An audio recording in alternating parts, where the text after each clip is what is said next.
Assalamu alaikum wa rahmatullah wa barakatuh. Thank you for joining me again in my little corner of the internet.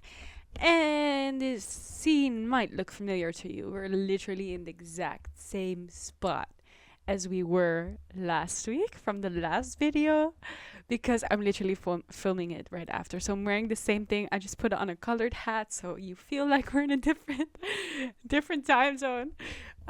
This is definitely breaking all the illusions, right? But thank you for coming back. Welcome.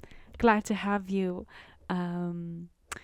Yeah, if you like what I'm doing out here, give it a subscribe and a like and help me monetize this YouTube account. That would make my life so much more fun. I would really like that. So I'm going to just be honest about that. So, color. How to spice up your life. That is the idea for today, what we're going to talk about. I have been described by people as colorful. Like, literally, I was in a fellowship 2-week intensive last summer, and I got colorful, and I got it again and again and again. And it actually made me pause for a moment because there was a natural evolution in my closet. Also, it was very much a deliberate evolution in my closet.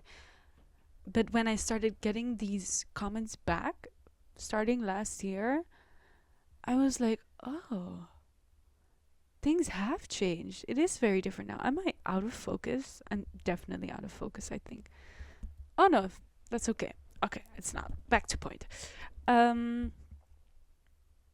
Yeah, and I was actually really happy about it. And then I was also like, but this is so normal for me. But actually, to just as colorful as I do means that you are comfortable with standing out and you're comfortable to be loud and expressive. And this is where I will tell you a little bit more about myself. I had a childhood dream of becoming a fashion designer. I was going to be as big as Yves Saint Laurent and Christian Dior and bigger. Okay, it was going to be bigger. That hasn't happened yet. Could still happen. Who knows? Here's some content of me actually sewing something. Yeah, and I did a tailoring study, so I have some of the knowledge. And this was a natural segue, but now I feel like I just dug myself into a hole and I don't know how to get out. Something about tailoring and making clothing. Oh yeah, about the fact that I've always loved clothing as a form of expression. To me, it's been one of the most natural things. And then there are people who have this with me, who really just like took it and run with it because we have to wear clothes. It's a social norm. And then there are people who find it really confronting, right? Clothing can also be a very confronting place for a lot of people because of all kinds of things, psychologically, emotionally, spiritually, even maybe, like skin wise. Like, for instance, like the more acrylic a fabric has, the less my body likes it, things like this. So there's a lot to be said about clothing and fabric and expression of the self and all of that. But that's not where we're completely gonna go. We're really gonna go into color. I think maybe these are live sketches, right? Yeah, so I really loved expressing myself through clothing from the beginning, and I remember being in primary school, and I would just try different things. And the most fun part for me, the way I dress, is like I stand there and I try because some days it's like really easy, right? You grab it and you're like, yes, this is it. And some days you're like, I don't know. And some days you're like, I need to go shopping. And other days you gotta just think about your closet in a different way.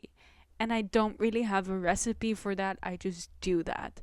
So I get bored and I get bored and I get bored. And I'm like, but hey, wait. And this is where sort of the essence of a sculpting mind comes in, or the essence of a stylist mind comes in. Is like, okay, what can I do with this boring piece that is new, that's innovative, that I haven't done yet? Like, we can do that with our hair, we can do that with our clothing, we can do that with our pieces of clothing. For instance, I wear like button up blouses, I wear them backwards because I like the high collar. And because I'm a tailor and I know that when you make your shoulder seams, basically, your front seam will lower by 1 centimeter and your back seam will higher by 1 centimeter. And that's actually the perfect place. Otherwise, it will be out of balance. So this is just like proper technique that I'm teaching you now, and this is the basic, right? You can also shift all of that. Maybe you don't even have shoulders on your garment, whatever. But this is the basic rule. And so I like the high collar, so I just wear it backwards, and I think it's so chic and I love it.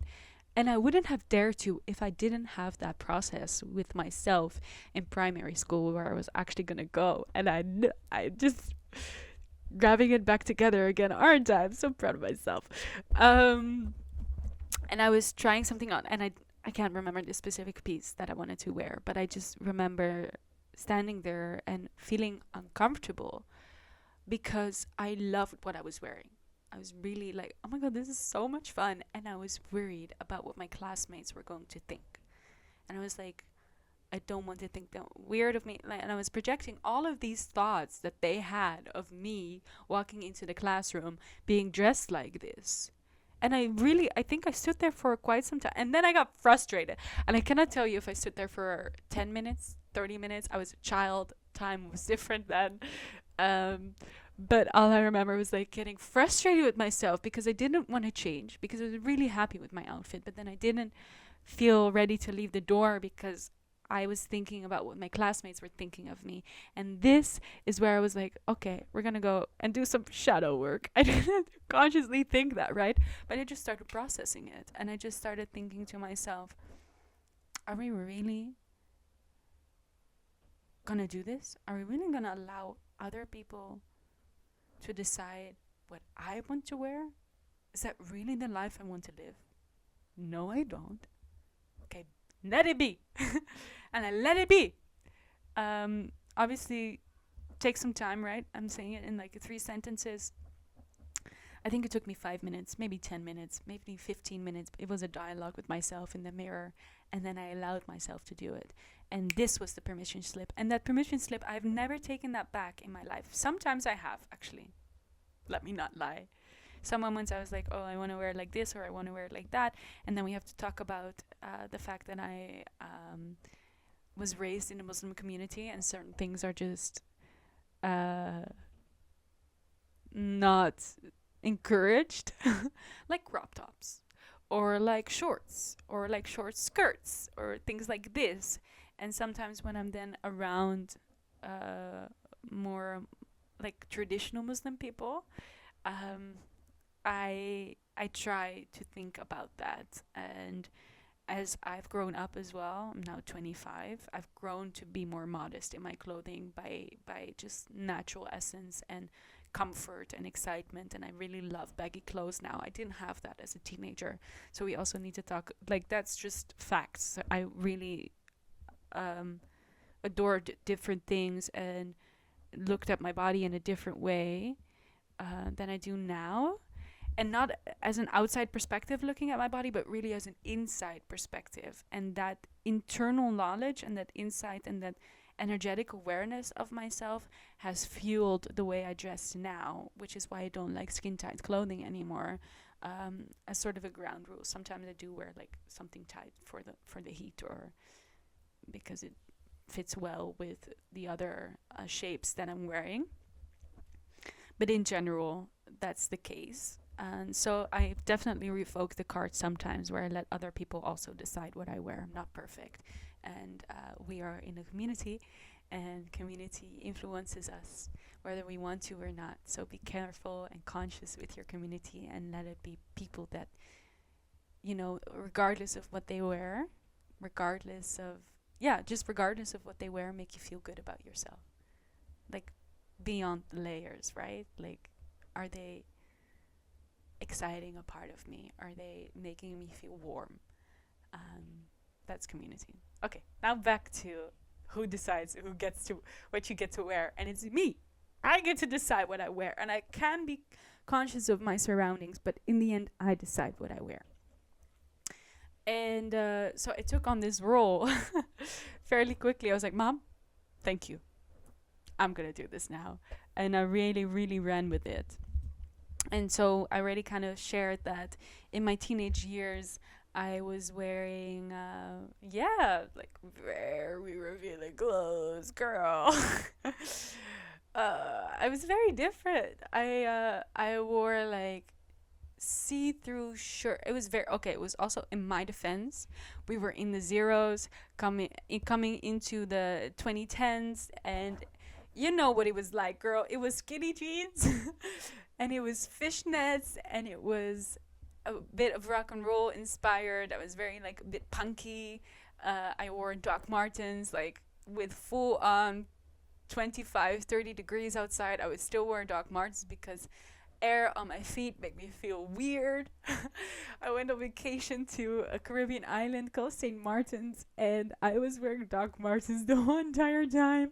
And the island thought I was so weird. And reflecting now, I'm like, yeah, that was crazy, girl, that was crazy. But back then I did that. Short and cleavage and corsets, and I would go to school like that. I would go to school like that because remember in primary school we decided that no one else was gonna be in charge of what we wore but me.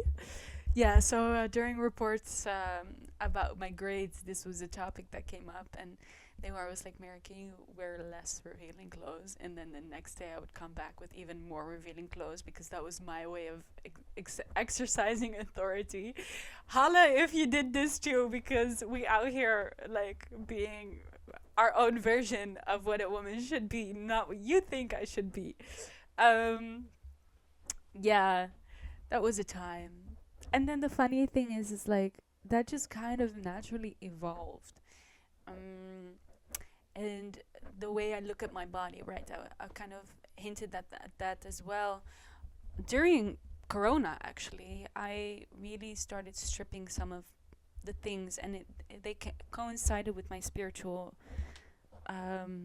awakening, my spiritual practice that started in that time. Um, and it influenced how I dressed and how I showed up because my energy started changing. So this big ball of chaos, this big ball of anger, this big ball of grief that was fueling my actions and then everything I do, including how I dress, shifted to more self-awareness, more knowledge, more patience, and somehow that also meant more color because I learned about the chakras then. I started my spiritual journey really starts with just breathing and meditating and slowly becoming familiar with my energy, and then by accident or just because you're starting a different frequency, you've entered a new path, new knowledge will come and find you. And this is when I started learning about the chakras, and I bought this book. I hope you can see it. It's called The Chakra Awakening. It's really interesting. It's not a huge staple to have. I think you can learn in a lot of different ways. But it was nice to read, especially back then.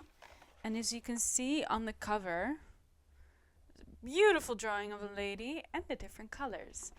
I will also show you this one. This is a deck that I have. I walked into a spiritual store once and this was mesmerizing, and then I didn't buy it and I couldn't stop thinking about it, so I bought it eventually. And there are mudra cards. And mudra cards, oh my god, am I going to explain all of this? Yes, mudras are shapes you can take with your hand. This is a very familiar one, which is prayer hands. It's called Anjali Mudra, but there are so many ones, and they help open up the different energy centers. So Anjali Mudra is actually related to the crown, which is also related to the cosmic connection, which is God, which is why prayer hands is very, very, how would I say that? Very fitting. But you also have this one, just this one, and you put it down, and forgive me, I don't remember the Sanskrit name right now. I'm still very much in a learning process. And it's for the root chakra, if I didn't already say that. and it's related to fearlessness. So you'll be able to confront your fear and inshallah also let it go as you're holding these things. And I say inshallah because it's the will. It's the will that makes it happen. Yeah, so as I became aware of this knowledge, I actually started thinking, okay, I need to work on all of these.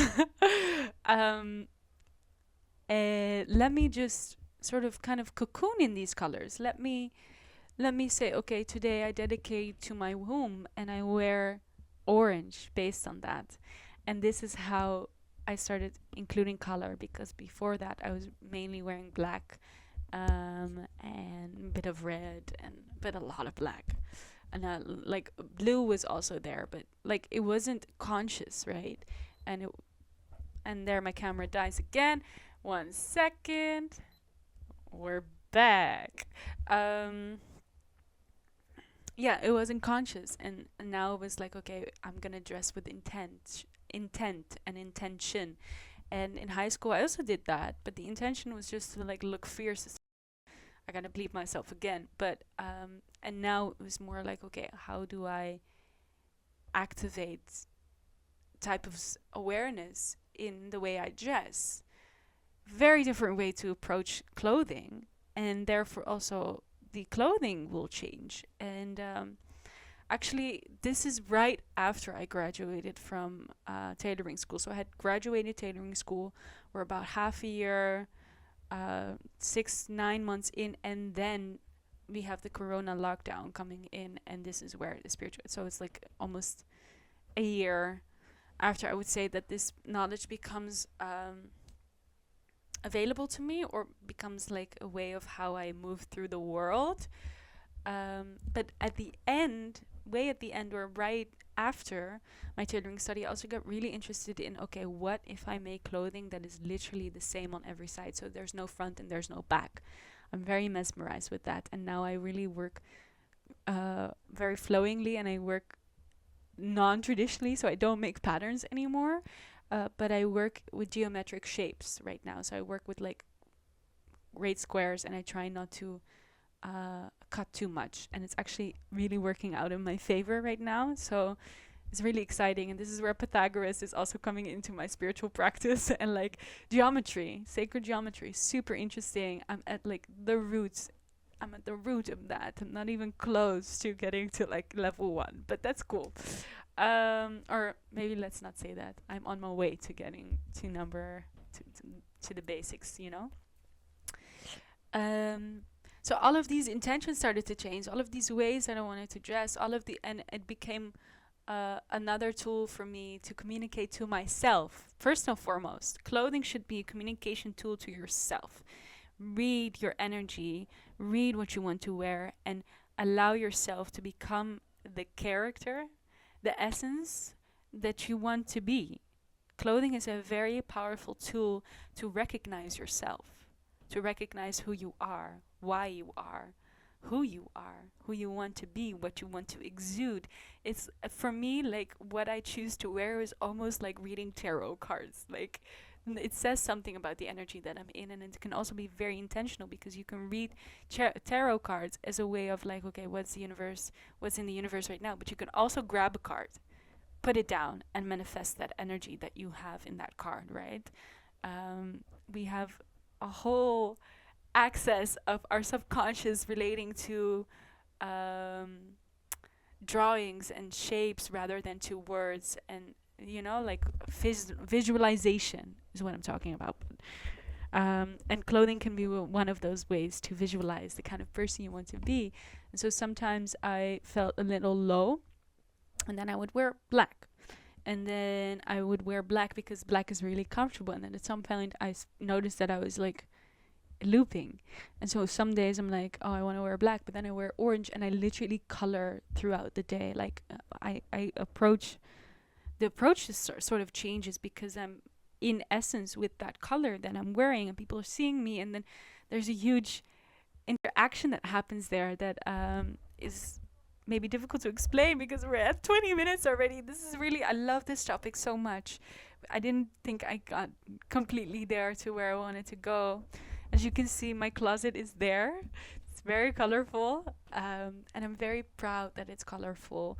And to spice up your life and to make your life more colorful and make your closet more colorful is really the greatest gift you could give to yourself, in the sense of what energy you want to be inspired by and give inspiration to, because in the end you are a visual experience for most people. For blind people, you are obviously not. um, and the visual experience is in huge relationship to our subconscious, for the better or for the worse, because this is also where racism comes in, and judgment comes in, and misconceptions come in, right? But it's also where inspiration comes in, and where admiration comes in, and where, yeah, connection actually comes in. It's also through that visualization. If someone's smiling at me, we have a completely different energy exchange than if someone's frowning at me, right? And that has to do with connection. Um, and so, colorful clothing is like a smile.